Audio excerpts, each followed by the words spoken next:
ये देखो दोस्तों, ये हैं चटपटी आलू की कतलियाँ, एकदम पंजाबी स्टाइल में मैंने बनाई हैं। आप सोच रहे होंगे कि भाई आलू की कतली में ऐसा क्या ख़ास है?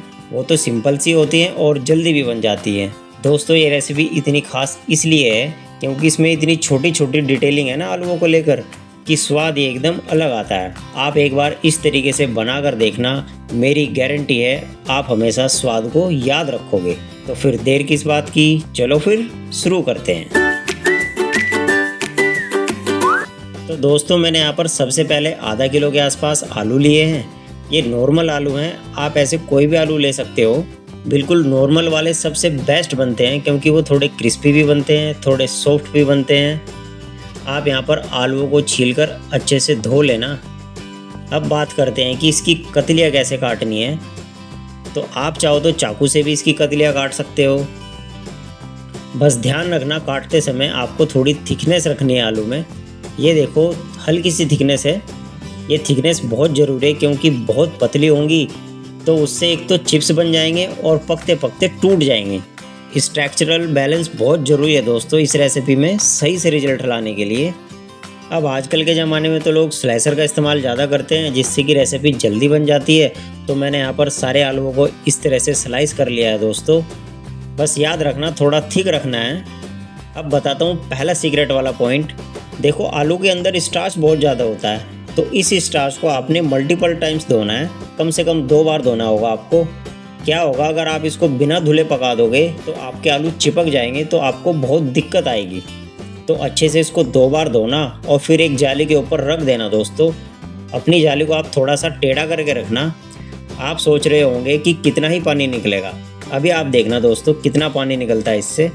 आलू जितना ड्राई हो जाएगा दोस्तों उतना ही बढ़िया रिजल्ट आएगा। और ये देखो दोस्तों कितना पानी इसके अंदर से निकला है अभी भी। अब दोस्तों आपने यहाँ पर सिर्फ एक इंग्रेडिएंट डालना है जिससे सच में थोड़ी सी क्रिस्पीनेस भी बढ़ जाती है। वो है दोस्तों चावल का आटा, या फिर आप अरारोट का भी इस्तेमाल कर सकते हो। बस आपने 1 टेबल स्पून भर के अरारोट या फिर चावल का आटा डालना है दोस्तों। और बस अब आपने इसको अच्छे से मिलाना है एकदम कोने कोने तक। और आप खुद देखना आलू में एक जेल की तरह बन जाएगा। ये देखो आप।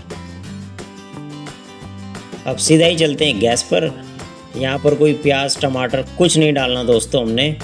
बस इस दूसरी ट्रिक का ध्यान देना, आपने यहाँ पर यूज़ करनी है या तो एल्यूमिनियम की कढ़ाई या फिर आपने कॉपर की कढ़ाई इस्तेमाल करनी है। स्टील की भी कढ़ाई आप यूज़ कर सकते हो लेकिन उसमें चिपकने के चांसेस ज़्यादा होंगे। नॉन स्टिक मत लेना, नहीं तो वो रिजल्ट आना मुश्किल हो जाएगा दोस्तों। अभी बताता हूँ क्यों। आप चाहो तो आप यहाँ पर लोहे की कढ़ाई भी यूज़ कर सकते हो।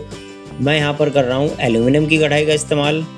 बस आपने कढ़ाई को हाई फ्लेम पर रखना है। इस रेसिपी में मेजर कुकिंग हाई फ्लेम पर होगी। कढ़ाई मैंने यहाँ पर थोड़ी बड़े साइज की ली है। बस अब आप कढ़ाई के अंदर सरसों का तेल डालना और तेल को एकदम अच्छे से गर्म करना, एकदम धुएंधार करना। और जब तेल गर्म हो रहा हो ना तो इसको कोने कोने में कढ़ाई पे लगा देना दोस्तों, जिससे आपकी कढ़ाई एकदम इवनली गर्म होगी। और जो हम स्टेप्स करेंगे कतलियाँ बनाते वक्त वो पूरे एकदम सही से कंप्लीट होंगे। एकदम गरम गरम तेल में दोस्तों आप यहाँ पर सबसे पहले हींग डालना, 1 चम्मच जीरा डालना, इनको थोड़ा सा भूनना और उसके बाद आपने सीधा यहाँ पर आलू डाल देना है। आप यहाँ पर 2 मिनट तक आलू को पहले चलाना अच्छे से। जो तेल है आलू के एकदम कोने कोने में फैलना चाहिए। फैलेगा तभी ये खिले खिले बनेंगे दोस्तों, नहीं तो चिपकने लग जाएंगे। चिपकने से मेरे को याद आया, अब मैं आपको बताता हूँ एक्चुअल सीक्रेट क्या है इस रेसिपी का। आप पहले यहाँ पर ढक्कन लगाना और हाई फ्लेम पर ही कुकिंग करना सारी।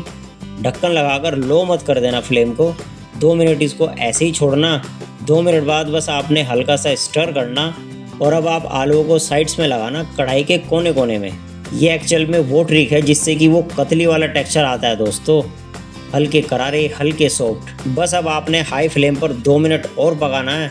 आप चाहो तो घड़ी से देखकर भी कर सकते हो। अब आप बोलोगे दोस्तों कि आप हाई फ्लेम पर कुकिंग कर रहे हो तो ये चिपक जाएगा। नहीं दोस्तों, एक्चुअल में कढ़ाई में खाना नहीं चिपकेगा क्योंकि हमने ऑयल सही से फैलाया हुआ है शुरू में। और यहाँ पर हम स्पेशली इस वाली कड़छी का यूज़ कर रहे हैं जो पराठा बनाने के लिए होती है ना, वो वाली आपने इस्तेमाल करनी है दोस्तों। और ये देखो टेक्सचर देखो, है ना एकदम बढ़िया कलर। यही तो आप चाहते थे दोस्तों। और बस अब आपने आलूओं को ढकना नहीं है, हाँ लेकिन हाई फ्लेम पर ही पकाना दोस्तों।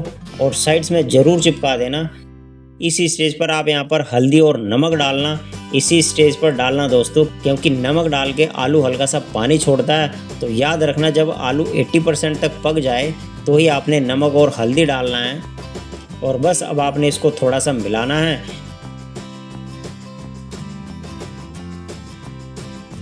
फिर आलूओं को साइड में चिपकाना है और गैस को हाई फ्लेम पर ही रहने देना दोस्तों। घबराना मत, कुछ नहीं जलेगा, कुछ भी नहीं होगा दोस्तों। घड़ी से देखकर बस 2 मिनट आपने पकाना है। आलू का ऐसा टेक्सचर हो जाता है, ये फ्लेवरफुल भी है, सॉफ्ट भी है और क्रिस्पी भी है। सारे टेक्सचर आते हैं दोस्तों, यही तो बात है असली। अब आपने मसाले डालने हैं। आप गैस को लो फ्लेम पर कर देना, एकदम लो फ्लेम पर इसको 1 मिनट और पकने देना ताकि आपके आलू क्रिस्पी हो जाएं। और इसी स्टेज पर आप हरी मिर्च डाल देना। देखो मैंने यहाँ पर 4-5 हरी मिर्च डाली हैं दोस्तों, आप कम भी कर सकते हो। लेकिन अब आप आलूओं को देखना, हल्के करारे होंगे, बढ़िया सा कलर होगा आलूओं पे और लगभग पूरे पक चुके होंगे। अब बस याद रखना लास्ट में एकदम गैस बंद कर देना और आप यहाँ पर डालना 1 चम्मच धनिया पाउडर। मैंने यहाँ पर कुटी हुई लाल मिर्च डाली है, 1 चम्मच चिली फ्लेक्स डाले हैं, आधा चम्मच गरम मसाला डाला है, आधा चम्मच मैंने यहाँ पर काला नमक डाला है। मैंने जानबूझकर दोस्तों यहाँ पर गैस को बंद करवाया है। उसका रीज़न ये है कि कढ़ाई इतनी गर्म है कि सारे मसाले पूरे जल जाएंगे, क्योंकि हाई फ्लेम पर हम पका रहे थे। और जब आप मसाले मिलाओगे तो फिर एकदम बढ़िया सा कलर आएगा दोस्तों। अब मुझे बताओ, आप कह सकते हो ये एकदम 2 मिनट वाली रेसिपी है, कोई भी बना देगा। ये आलू की कतली दोस्तों आप पूरी पराठे के साथ सर्व करके देखना, जो भी खाएगा बोलेगा आपने इसको कैसे बनाया। तो आप भी एक बार इसको ज़रूर ट्राई करना दोस्तों, और अपने फैमिली और फ्रेंड्स के साथ इस वीडियो को शेयर ज़रूर करना दोस्तों, और चैनल को भी सब्सक्राइब करना।